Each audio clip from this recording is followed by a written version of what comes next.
కదా నా మీద అటెంప్ట్ టు మర్డర్ ఫైల్ చేసినట్టున్నారు. హత్యాయత్నం కేసు పెట్టినట్టున్నారు వాణి మీద శ్రీనివాస్ గారు. లేదండి ఇంటికి వచ్చి ట్రెస్ పాస్ కేసు పెట్టారా? ఇంటికి వచ్చి అదే ఇంటికి వచ్చి కట్రస్ తో కట్ చేసినప్పుడు అది మనం కంప్లైంట్ ఇచ్చాం. కట్రస్ తో కట్ చేశారు కాబట్టి ఆవిడకి ఇప్పుడు సార్ శ్రీనివాస్ గారిని ఆయన కష్టపడి కట్టించిన ఇళ్లలో ఆవిడ లాక్ చేస్తే బయటకు వచ్చేసారు కానీ అన్నీకున్న ఒక్కింట్లో నుంచి ఆవిడకి బయటికి పెట్టలేదు సార్. దయచేసి ప్రజలకు విన్నపం, ఆవిడకి పెద్ద బంగ్లా ఒప్పజెప్పేసి అతను ఆవిడ బయటకు చెప్తే ఈయన బయటకు వచ్చాడు. మీరు ఆ టెక్కలి వెంకటేశ్వర కాలనీలో ఉన్న లోపల క్లిప్పింగ్స్ తీసి చూపిస్తే ప్రజలకు అర్థం అవుతుంటారు సార్. ఒకసారి కొంచెం సార్, ఈ భారతదేశంలో 498 కేసుల్లో దువ్వాడ శ్రీనివాస్ గారు ఒక్కలే కాదు సార్. ఇది ఎక్కడికి వెళ్తుంది సార్ అంటే మొత్తం 90% ఓకే, 100% ఇచ్చి మరి ఆయన ఎక్కడికి వెళ్ళాలి సార్? రోడ్డు మీదకి వెళ్ళాలా? రేపు భార్యతో పక్కన పెట్టండి సార్, భార్య హెరాస్మెంట్ కి ఇవన్నీ జరిగాయి మా వెర్షన్ లో.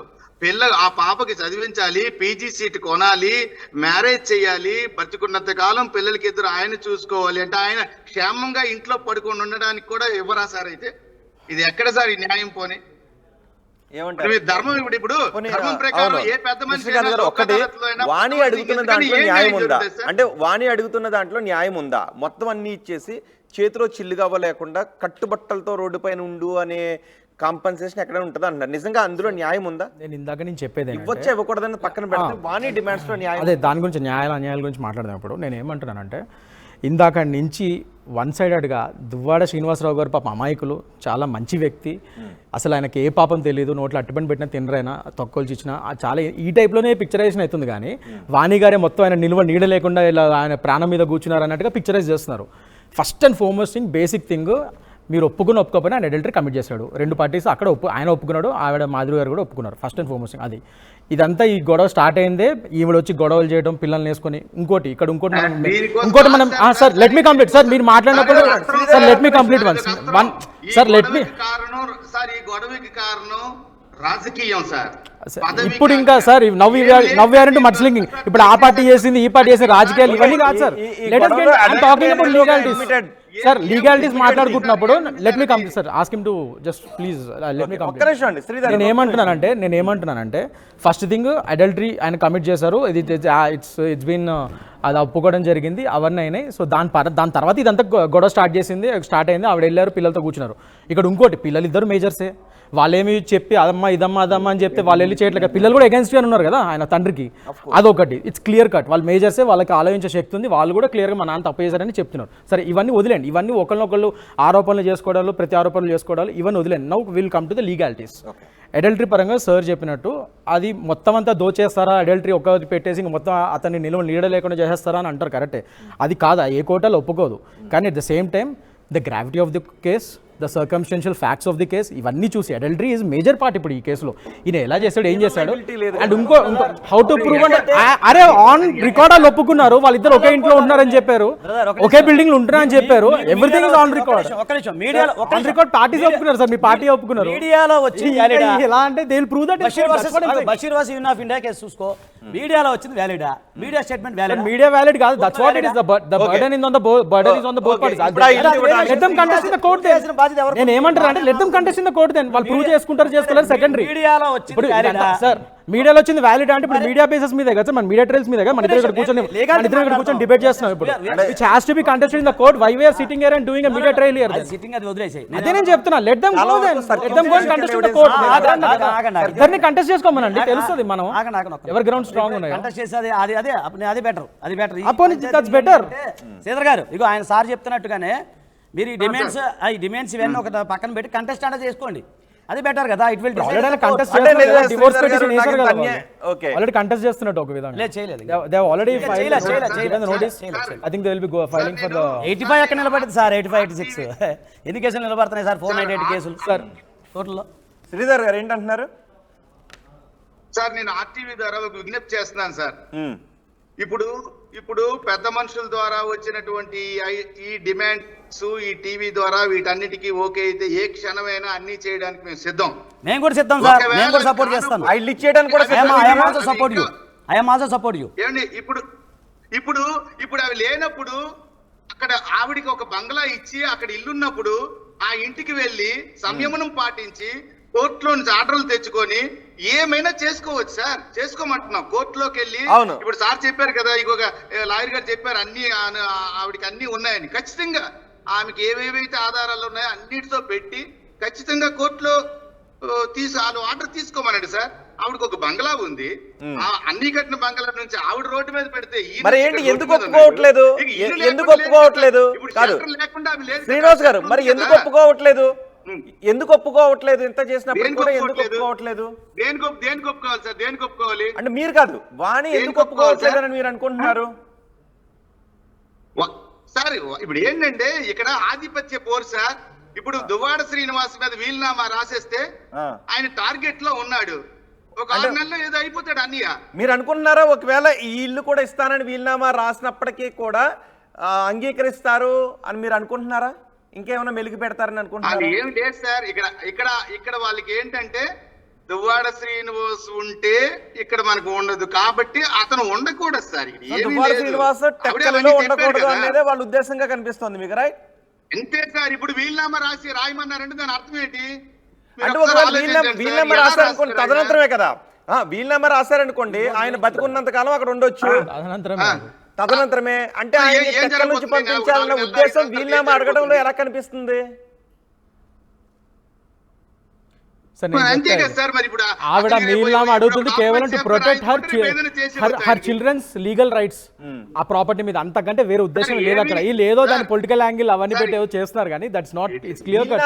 అది కూడా చేయడానికి అవకాశం లేని విధంగా ఏదైనా నాకు తెలిసింది చెప్తారు. ఇప్పుడు సార్ అంతా ఇదన్నీ కాకుండా ఆ ఇంటిని డిస్పోజ్ చేసి అప్పుడు దాన్ని షేర్ చేసుకోవడం బెటర్. ఓకే, అలా కూడా అది బెటర్. ఆ ఇల్లు దానికి అప్పుడు ఇంకోటి అది ఇంకో వే ఉంది, ఇంకో వే కూడా ఉంది. అడుగుదాం అనుకుంటాను మరి. ఇప్పుడు సార్ ఇప్పుడు అది నాకు షేర్ చేసుకోండి అలా కూడా చేసుకోండి. ఇప్పుడు ఇంతకు ఈయన కదా లిటిగేషన్ ఉంది, పార్వతీ శంకర్ వచ్చారు. మరి అదే ఆ లిటిగేషన్ కూడా క్లియర్ చేస్తాను అనేది, అది కూడా క్లియర్ అవుతానే అంటున్నా. ఇప్పుడు ఒక నిమిషం కృష్ణ, ఒక నిమిషం నేను చెప్తానండి.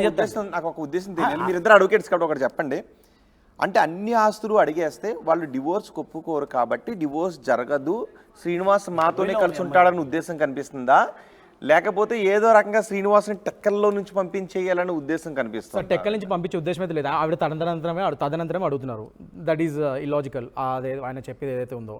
ఇంకోటి ఇప్పుడు ఆయన డివోర్స్ నోటీస్ సార్ వాణి గారు కూడా కాల్ చేద్దాం. పీసీఆర్ ఒకసారి వాణికి కూడా కాల్ చేయండి, ట్రై చేయండి ఒకసారి. వాణి డివోర్స్ నోటీస్ పంపించారు, ఆయన పంపించారు. మరి ఇప్పుడు ఇద్దరు ఇంకా అమికబుల్ గా ఇప్పుడు వాణి గారి కూడా కరెంట్ స్టేట్ అడగాలి మనం. ఆమెకి కలిసి ఉండాలని ఉందా, విడిపోవాలని ఉందా, దాన్ని బట్టి కదా ఇదంతా. అండ్ ఇంకోటి ఎప్పటికీ వివాదం ఇలా లైవ్ గా ఉంచాలని వాణి కోరుకుంటున్నారా? ఈ వివాదాన్ని ఎప్పటికీ ఇలా లైవ్ గా ఉంచాలని వాణి కోరుకుంటున్నారా? అది మనకి సార్, అది మనం కూర్చొని మాట్లాడితేనే కదా తెలుస్తుంది. ఒకవేళ వివాదాన్ని ఇట్లా లైవ్ గా ఉంచుదామనే వాణి గారు కోరుకుంటే then there is no meaning to it. అది ఇంకా ఎండ్లెస్ గా ఇన్ఫినిట్ గా వెళ్తూనే ఉంటుంది. కోర్టులో వెళ్తాం, కోర్టులో చూసుకుంటది కదా, అంతే. ఇంకా అది కంటెస్ట్ చేసుకోవాలి, యాక్షన్ తీసుకుంటారు అంతే అంతే. కంటెస్ట్ చేసుకోవాలి. సంపత్ గారు ఉన్నారా? సంపత్ గారు ఓకే. ఒకసారి పీసీఆర్ నవీన్, పవన్ ఒకసారి వాణికి కాల్ చేయండి. ఆవిడ కూడా ఆన్సర్ చేస్తే కనుక ఎందుకు ఈ డిమాండ్స్ పెడుతున్నారు, ఒక్క డిమాండ్ దగ్గర ఎందుకు ఆమె పట్టుబడుతూ ఉన్నారు? అంటే డివోర్స్ ఇవ్వాలనే ఉద్దేశంలో ఉన్నారా, ఇష్యూని తెగదింపులు చేసుకోవాలనే ఉద్దేశంలో ఉన్నారా, లేకపోతే ఇష్యూని ఇలాగ ఇంకా కొన్ని రోజులు డ్రాగ్ ఆన్ చేయాలని అనుకుంటున్నారా? శ్రీనివాస్ని టెక్కల నుంచి పంపించేయాలనే ఉద్దేశం వాణిలో కనబడుతుందా? మరి ఎందుకు వాణి పెట్టిన డిమాండ్సే అన్నిటికీ ఒప్పుకున్నారు? మరి ఆ ఒక్క ఇంటిని కూడా శ్రీనివాస్కి ఉంచారా? అంటే శ్రీనివాస్ చేతిలో చిల్లుగవ్వ కూడా ఉండకూడదని వాణి అనుకుంటున్నారా? ఏం కోరుకుంటున్నారు అసలు? ఇది మనం చూద్దాం. ఎందుకంటే కోట్ల విలువ చేసే ఫ్యాక్టరీని ఇచ్చేసారంటున్నారు, టెక్కల్లో ఉన్న ఇంటిని ఇచ్చేసారంటున్నారు. ఇచ్చేసారు అనకండి, ఇంకా ఇవ్వలే. అది ఇంకా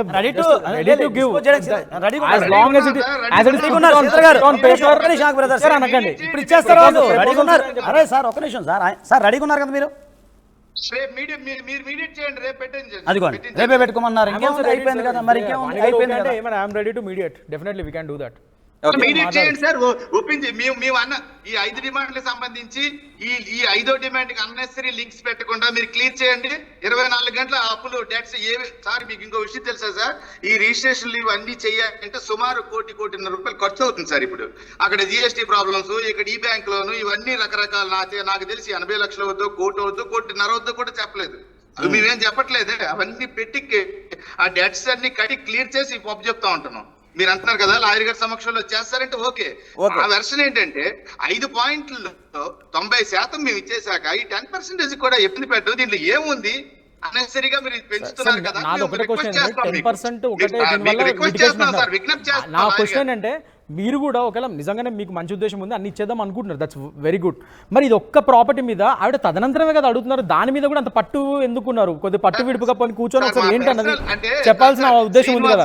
అంటే ఆవిడ ఒకటే doubt sir, as a lawyer గా నేనేమంటాను అంటే ఆవిడ డౌట్ ఏంటంటే ఇప్పుడు ఇది వీలునామా తదనంతరం అని వీలునామా రాకపోతే ఆయన రెండో మ్యారేజ్ చేసుకుంటే ఇప్పుడు ఇది పోతుంది కదా ఆబ్వియస్లీ. ఇప్పుడు రెండో మ్యారేజ్ వాళ్ళకి వస్తుంది కదా, పాపకైతే రైట్ ఉంటుందిగా, కానీ షేర్ తగ్గిపోతుంది కదా ఆబ్వియస్లీ, షేర్ తగ్గిపోతుంది. అంటే ఇప్పుడు మీరు ఏమంటారు అంటే సార్, ఇప్పుడు మీరు ఏమంటారు అంటే ఇప్పుడు ఏ తండ్రైనా వీలునామా రాసుకుందాం అనుకుంటాడు, ఆయన చెప్పేది ఏమంటారు, ఏ తండ్రైనా వీలునామా రాద్దాం అనుకుంటాడు, రేపటి రోజు అటు పెళ్లి చేసుకొని ఇంకో ఆమె వస్తే మీరు పెళ్లి చేసుకోండి. అరే అడల్టరీ మీద నడుస్తుంది, ఎలా చేసుకుంటారండి? చేసుకుంటారు మీరు చెప్తున్నారు, పెట్టమనండి, అది కూడా వీలునామాలో పెట్టమని నేను చేసుకోవాలి రాయమని పెట్టమంటే అది మళ్ళీ fundamental rights violation. Exactly my point. ఒకటి మనకు ఆయన వ్యక్తిగత విషయం ఒకటే బ్రదర్, మరి అది కుదరదు కాబట్టి నిలువ నీడలేదు. ఒక నిమిషం సార్, యాజ్ అడ్వకేట్ గా మీరు లీగల్ పాయింట్స్ మనం చెప్పగలుగుతాం కానీ ఆయన మ్యారేజ్ చేసుకుంటాడా చేసుకోడా, ఏదో మీడియాలో వచ్చిన కథనాలు, ఒక నిమిషం సార్, ఒక్క నిమిషం నాగ ఇప్పుడు మీడియాలో వచ్చే కథనాలు చూసి అది ఎక్కడ చెల్లుతుందా? మీడియాలో వచ్చే కథనాలన్నీ కోర్టులో చెల్లుతాయా? అసలు కన్ఫెషన్ ఆగండి, పోలీసు వాళ్ళ ముందు చేసే కన్ఫెషన్ స్టేట్మెంట్ కోర్టులో చెల్లుతుందా? సార్ ఇవన్నీ ఎట్లా చెప్తారండి? కరెక్టే,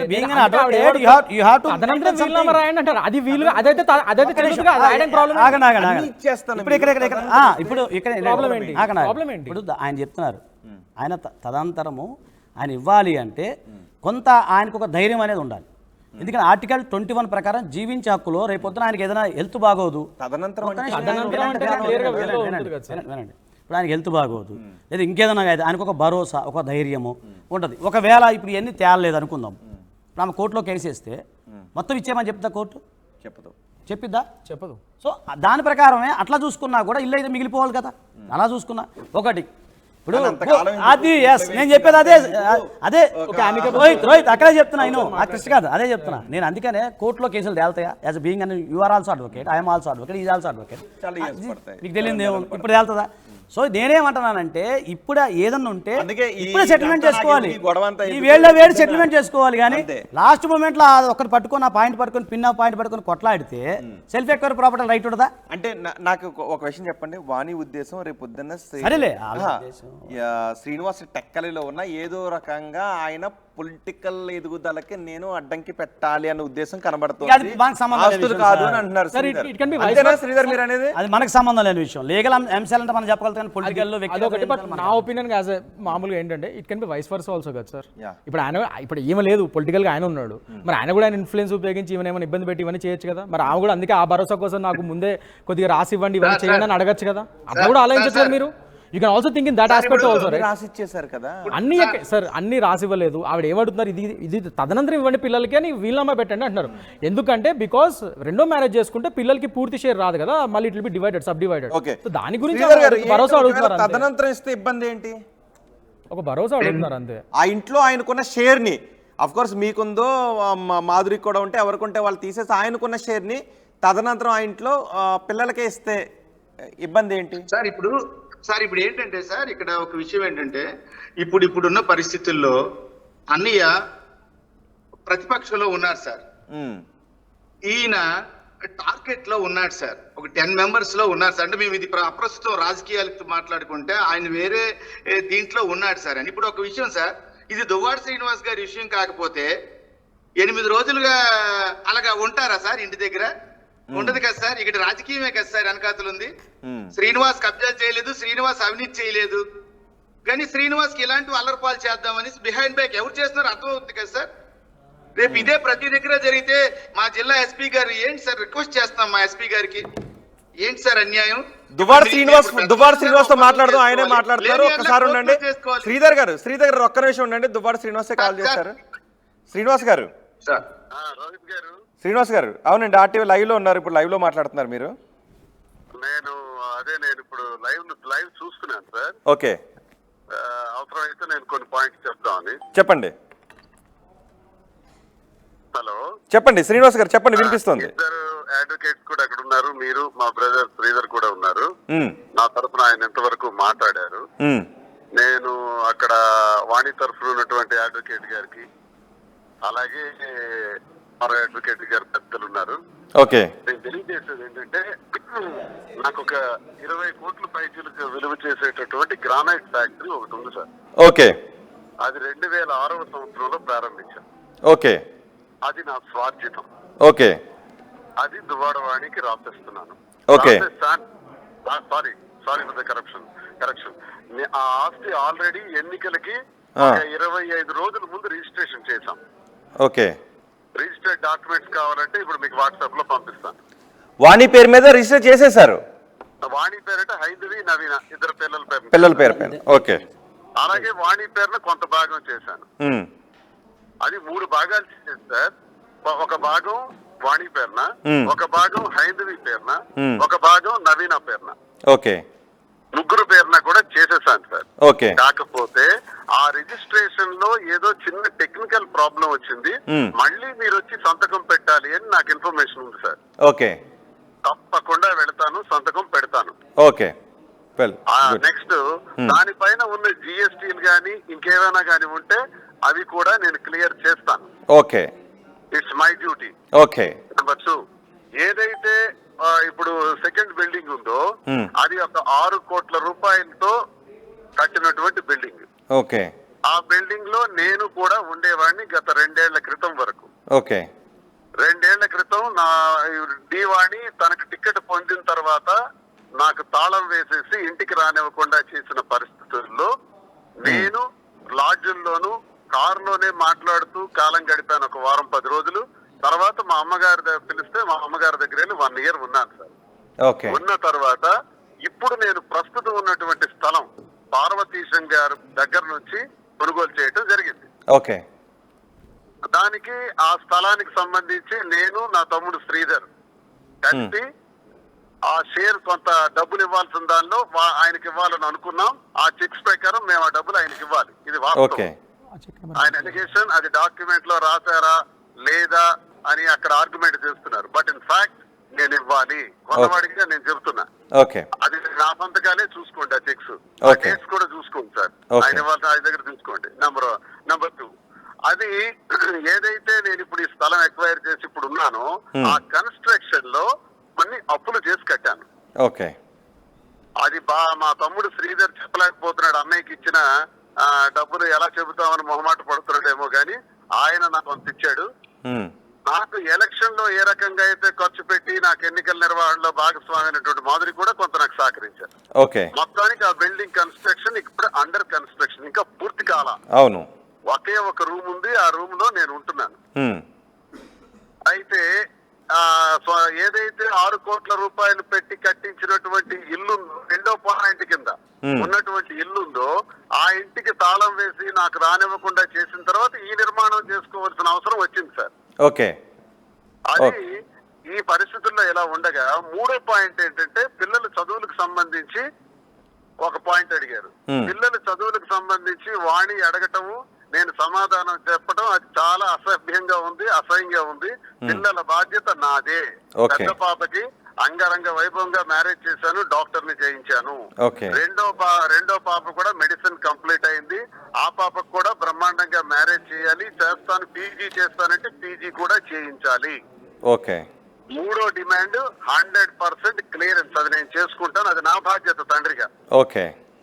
ఇక 4వ పాయింట్ ఏంటంటే, 4వ పాయింట్ డివర్స్ కి సంబంధించి చెప్పారు సార్. సరే, అది కోర్టులో తేలుతుందా లేకపోతే మ్యూచువల్ గా తేలుతుందా అన్నది వాళ్ళ ఇష్టం. వాళ్ళు ఎలా తెచ్చుకుంటే వాళ్ళు తెచ్చుకుంటారు. ఓకే. వాళ్ళ ఇష్టం బట్టి ఉంటది. వాణి గారు లాయర్ కూడా నేను ఈ విషయం చెప్తున్నాను. 5వ పాయింట్ ఏంటంటే, ఇప్పుడు నా దగ్గర ఇల్లు ఉంది సార్. ఈ ఇంటి పైన నేను ఎంతైతే పార్వతీశం గారికి ఇవ్వాలో, మా తమ్ముడు శ్రీధర్కి ఇవ్వాలో, మాధురికి ఇవ్వాలో ఇవ్వాల్సిన డబ్బు లెక్క తెచ్చి వాళ్ళకి ఇచ్చినాక ఈ ఇల్లు నాకు స్వంతం అవుతుంది. రిజిస్ట్రేషన్ అయితే నా పేరున ఉండొచ్చు. ఇది నా స్వార్జితంగా డాక్యుమెంట్ ప్రకారం మీ దృష్టిలో, లాయర్స్ దృష్టిలో, న్యాయస్థానం దృష్టిలో నా పేరున ఉండొచ్చు. కానీ దాని పేరున కొంత అప్పు ఉంది. అప్పు తీర్చాలి. నంబర్ 1. అప్పు తీర్చిన తర్వాత నేను ఎందుకంటే ఈ ఇల్లు నేను వ్రాయలేను 5వ పాయింట్ దగ్గర వచ్చి ఆగిపోయింది అని అందరూ చర్చనీయాంశానికి కారణమవుతున్నటువంటి విషయం ఏంటంటే సార్, నేను ఇక్కడి నుంచి నా తదనంతరం నా జీవితంలో నేను కొనసాగాల్సినటువంటి పరిస్థితుల్లో ఈ ఇల్లు అంటూ ఉంటే, ఫర్ ఎగ్జాంపుల్ నా దగ్గర ఒక ₹1,00,00,000 విలువైనటువంటి ఆస్తికే బ్యాంకు వాళ్ళు నాకు 50 లక్షల రూపాయలు లోన్ ఇస్తారు. ఓకే. ఆ 50 లక్షల రూపాయల లోనుతో ఇల్లు డబ్బులు కూడా లేకుండా మిగిలిపోతున్నటువంటి నేను ఏదైనా వ్యాపారం చేసి పాపకి పీజీ చదివించాలి, పెళ్లి చేయాలి. అంతేకాకుండా నా జీవితం ఉండాలి, నా రాజకీయ జీవితం కూడా ముందుకు నడవాలి. బ్రతుకున్నంత కాలం, ఈ బ్రతుకున్నంత కాలం నేను ఇప్పుడు ఎవరికైనా ఎన్ని ఆస్తులు రాసిన తర్వాత సుమారు 30 కోట్ల రమారమి 30 కోట్ల వరకు విలువైన ఆస్తులు రాసిన తర్వాత, అది కాక ఈ మధ్యలో ఒక 14-15 నెలల కాలంలో ఈ గొడవ వస్తున్నటువంటి కాలం నుంచి 1,18,00,000 రూపాయలు ఆన్ రికార్డ్ ట్రాన్స్ఫర్ చేశాను వాళ్ళ ఖర్చుల కోసం. ఓకే. అంతేకాక మరొక 18 లక్షల వరకు కూడా ఇచ్చాను, అంటే 1,40,00,000 ఇంతవరకు ఇవ్వటం జరిగింది. నేనేమంటానంటే అసలైన పాయింట్, ఫైనల్ పాయింట్ మీకు చెప్పదలుచుకున్నాను. నేను ఫర్ ఎగ్జాంపుల్ వీలునామా గాని లేకపోతే సెటిల్మెంట్ డీడ్ లో గాని రాశాను అనుకోండి, నేను వ్యాపార పరంగా ఏదైనా చెయ్యాలి అనుకుని ఆర్థిక ఇబ్బందుల్లో ఉన్నాం కాబట్టి ఏదైనా వ్యాపారం నేను చేసి తీరాలి, లేకపోతే ఈ పనులన్నీ నేను చేయలేను. నా దైనందిన జీవితానికి కూడా నష్టం జరుగుతుంది.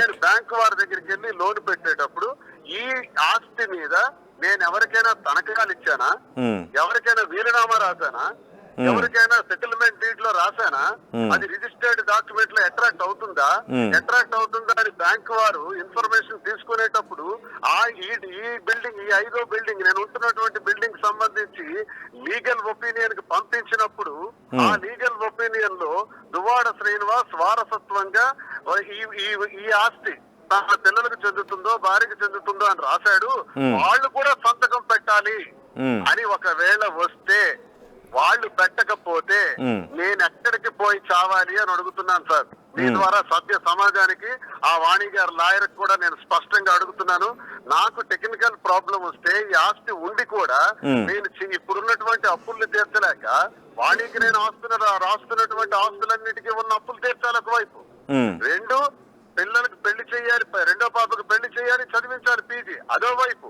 ఇవన్నీ చేయాలంటే నాకేమైనా చెట్లకి డబ్బులు రాస్తాయా సార్? అప్పు చేసి వ్యాపారం చేస్తేనే డబ్బులు వస్తాయి సార్. ఒకవేళ ఆ వ్యాపారం సక్సెస్ కాకపోతే నష్టపోతాం సార్. అది బ్యాంకు కట్టుకోవాల్సి వస్తుంది సార్. నాకున్న నాలెడ్జ్ తో, నాకున్న శక్తితో నేను వ్యాపారం చేయగలిగి అందులో సక్సెస్ అవుతానని నమ్మకం ఉంది సార్. ఆ నమ్మకంతో నేను వ్యాపారం చేయడానికి నాకు ఎవడైనా రూపాయి ఇవ్వాలంటే ఈ బిల్డింగ్ మీద కూడా ఈ లిటిగేషన్స్ ఉంటే నేను ఎలా చేయాలో దయచేసి వాణి లాయర్ గారు దయచేసి లీగల్ రిపోర్ట్ లో రేపు బ్యాంకుకి ఇవ్వాల్సి వస్తే బ్యాంక్ లీగల్ ఒపీనియన్ కి పంపిస్తే ఆ లీగల్ ఒపీనియన్ లో పర్వాలేదు, మేము దువ్వాడ శ్రీనివాస్ కి లోన్ ఇచ్చేస్తాం, ఆయన ఎవరికైతే రాశారో వీలునామా రాశారో లేదా సెటిల్మెంట్ డీడ్ లో రాశారో ఆ సంతకాలతో మాకు సంబంధం లేదు అని ఆర్బీఐ రూల్స్ ప్రకారం బ్యాంకు వారు చెప్తారా సార్? చెప్తారా? ఆయన మాట్లాడుతున్నారు అంటే అది చావాలా సార్? ఆయన అంటున్నారు మీడియా మీద బేస్ చేసి మనం మాట్లాడాలి అంటున్నారు. మీడియా మీద బేస్ చేసి అడల్టరీ అన్న దానికి అంగీకరించాల్సినప్పుడు వాణి చెప్పారు కదా, నువ్వు పలాసాలో ఎల్లుండు, టెక్కల్లో ఉండడానికి వీలు లేదు, మరి దాన్ని ఎందుకు కన్సిడర్ చేయకూడదు? మీడియాలో క్లియర్ గా చెప్పారు, నువ్వు టెక్కల్లో ఉండకూడదు, పలాసా ఎల్లు మాధురితో ఉండంటున్నారు. ఇంకెక్కడైనా నేను మాధురితో ఉండొచ్చట. ఒక పట్టుకున్న భార్య మాధురితో నువ్వు ఉండు అని అంటుందా సార్? సభ్య సమాజం తలదించుకునే విధంగా ఎక్కడైనా ఉండొచ్చు అంటుందా? అంటే నేను టెక్కల నుంచి పోవాలి అన్నదే వాళ్ళ ఇన్సిడెంట్, వాళ్ళ ఇంటెన్సిటీ. అంటే ఈ ఇల్లు కూడా అడగటంలో ఉద్దేశం టెక్కలలో శ్రీనివాస్ ఉండకూడదు అన్న ఉద్దేశమే మీకు కనబడుతుందా? నా తాలూకా అభిప్రాయం, నేను టెక్కల్లో ఉండకూడదు అన్నది వాణి కూడా చెప్పింది, ఈ మధ్య మీడియాలో చెప్పింది. అదెందుకు ఎవిడెన్స్ కింద మరి వాణి గారు లాయర్ తీసుకోరు అని అడుగుతున్నాను నేను. నేను అన్నది ఏంటంటే సార్, టెక్నికల్ ప్రాబ్లమ్స్ ఉండేటప్పుడు, లీగల్ ప్రాబ్లమ్స్ ఉండేటప్పుడు నాకు బ్యాంకు వాడు లోనింగ్ కూడా చేయడు. నేను ఎవరికైనా మీ దగ్గరకే వచ్చి అప్పు అడిగాను అనుకోండి, మీకు అప్పు ఇవ్వాలనే ఉంటది. అప్పు ఇవ్వాలని ఉండేటప్పుడు ఆస్తిని చూసి ఇవ్వాలని ఉంటది. మరి నాకు ఈ ఆస్తి నాకెవరికో రేపు పొద్దున్న నాకు హత్య ప్రయత్నం లేకపోతే రేపు పోవటమో న్యాచురల్ డెత్ నాకు జరిగింది అనుకోండి, ఈ అప్పు ఎవరు తీర్చాలి? వారసత్వంగా వచ్చిన వాళ్ళే తీర్చాలి. అంటే నేను ఎవరికైతే వీలునామా రాసానో వాళ్ళు తీర్చాలి. మరి తీర్చాలనుకునేటప్పుడు వాళ్ళ సంతకాలు కూడా ఎంట్రీ అవ్వాలి. వాళ్ళు కూడా బ్యాంక్ లోనికి వెళ్ళేటప్పుడు వాళ్ళు కూడా ఇన్వాల్వ్ అవ్వాల్సి వస్తుంది. గొడవల నలిగినటువంటి ఏ ఆస్తి పైన వాళ్ళు రేపు సంతకాలకు వస్తారన్న నమ్మకం ఉందా? కోర్టులో లిటిగేషన్ అయిన తర్వాత ఇదంతా ఆ పరిస్థితికి దారితీస్తుందని నమ్మకం ఉందా? నేను ఎలా బ్రతకాలి సార్? నేను వ్యాపారం చేయాలంటే కూడా నాకు ఒక రూపాయి అయినా నా చేతిలో ఉండాలి కదా సార్. రూపాయి ఉంటే ₹1 ఎవడైనా లోన్ ఇస్తాడు సార్. ఓకే, రూపాయి లేకపోతే నాకు ఎవరిస్తాడు సార్ అప్పు? శ్రీనివాస్ గారు, ఇది నా ఆర్గ్యుమెంట్. శ్రీనివాస్ గారు, ఓకే, ఒకవేళ ఆ ఇంటి విషయం తేలకపోతే మొత్తం ఈ వివాదం ఏదైతే ఉందో అది మళ్ళీ మొదటికి వస్తుంది, రైట్? మరొక మాట కూడా నేను చెప్తున్నాను సార్. 4 పాయింట్లు నేను ఒప్పుకున్నాను. 5వ పాయింట్ ఇల్లు ఇవ్వను అని కరాఖండిగా చెప్తున్నాను. ఓకే, కాదు అని వాళ్ళు ఆర్గ్యుమెంట్ చేయాలనుకుంటే వారి లాయర్ గారి ద్వారా let them proceed to court of law. Okay, contest చేయడానికి మీరు రెడీ అయిపోతున్నారు. కోర్టుకు ప్రొసీడ్ అవ్వమనండి. కానీ ఇంటి దగ్గర ఇలా కూర్చొని అసభ్యకరంగా ప్రజల ముందు నాకు డ్యామేజ్ చేసేటట్టు, నా క్యారెక్టర్ డ్యామేజ్ చేసేటట్టు. సార్, మొదటి రోజు వచ్చేటప్పుడు నాన్న అని పిలవడానికి పిల్లలు వచ్చారు అని చెప్పింది. 2వ రోజు వచ్చేటప్పుడు మాధురి DNA టెస్ట్ గురించి మాట్లాడింది. 3వ రోజు వచ్చేటప్పుడు నువ్వు టెక్కలిపోవాలి అన్నది. 4వ రోజు వచ్చేటప్పుడు నువ్వు ఎమ్మెల్సీ రాజీనామా చేయాలి అంటుంది. 7వ రోజు 8వ రోజు వచ్చేటప్పటికి నాకు ఇల్లే కావాలంటుంది. What is their demand sir అసలు? ఓకే, శ్రీనివాస్ గారు, నేను ఒక నెంబర్ నుంచి కాల్ చేస్తున్నాను. ఒకసారి ఆ నెంబర్ నుంచి కాల్ చేస్తాను, లిఫ్ట్ చేయండి. ఇది కట్ చేస్తాను, వెంటనే కాల్ చేస్తాను. లాస్ట్ నెంబర్ కూడా 707 ఉంటుంది. నేను ఆ నెంబర్ నుంచి కాల్ చేస్తున్నాను.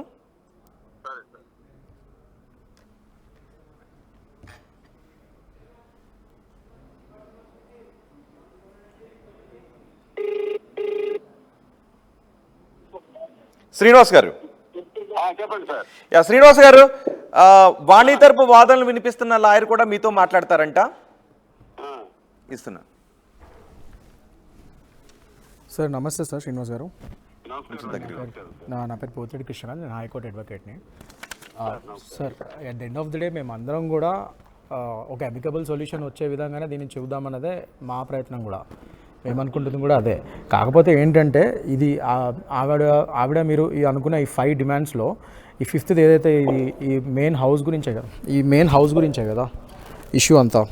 సో ఆ ఇష్యూలోనే ఆవిడ కొద్దిగా పట్టుబట్టున్నారు. ఆవిడ అనేది ఏంటంటే అక్కడ తదనంతరం ఇమ్మనే కదా అడిగేది అనేది ఆవిడ వాదన.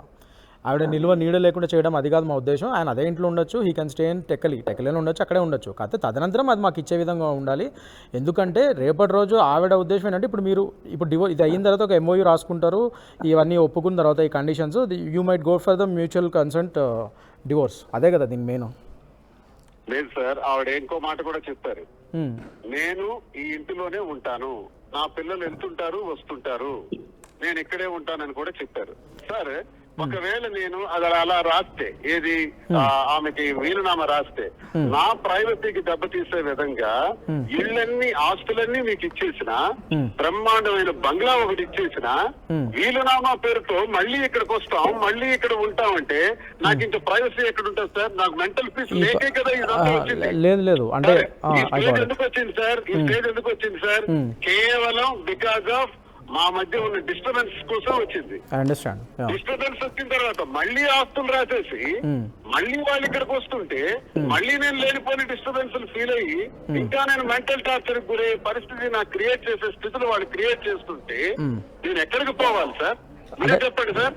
I completely understand. అంటే నాకున్న అండర్స్టాండింగ్ ప్రకారం ఆవిడ ఇవన్నీ అడిగేది నెక్స్ట్ మ్యూచువల్ కన్సర్న్ డివోర్స్ ప్రొసీడింగ్స్కి కోసం అన్నట్టుగానే అన్నారు. సో ఆ లెక్కన ఇంకా వాళ్ళు ఆ ఇంట్లో ఉండరు. ఇక మీరే తదనంతరం ఇచ్చే ఇంటికి యూ కెన్ ఆస్కర్ దట్ ఇప్పుడు డివోర్స్ ప్రొసీడింగ్స్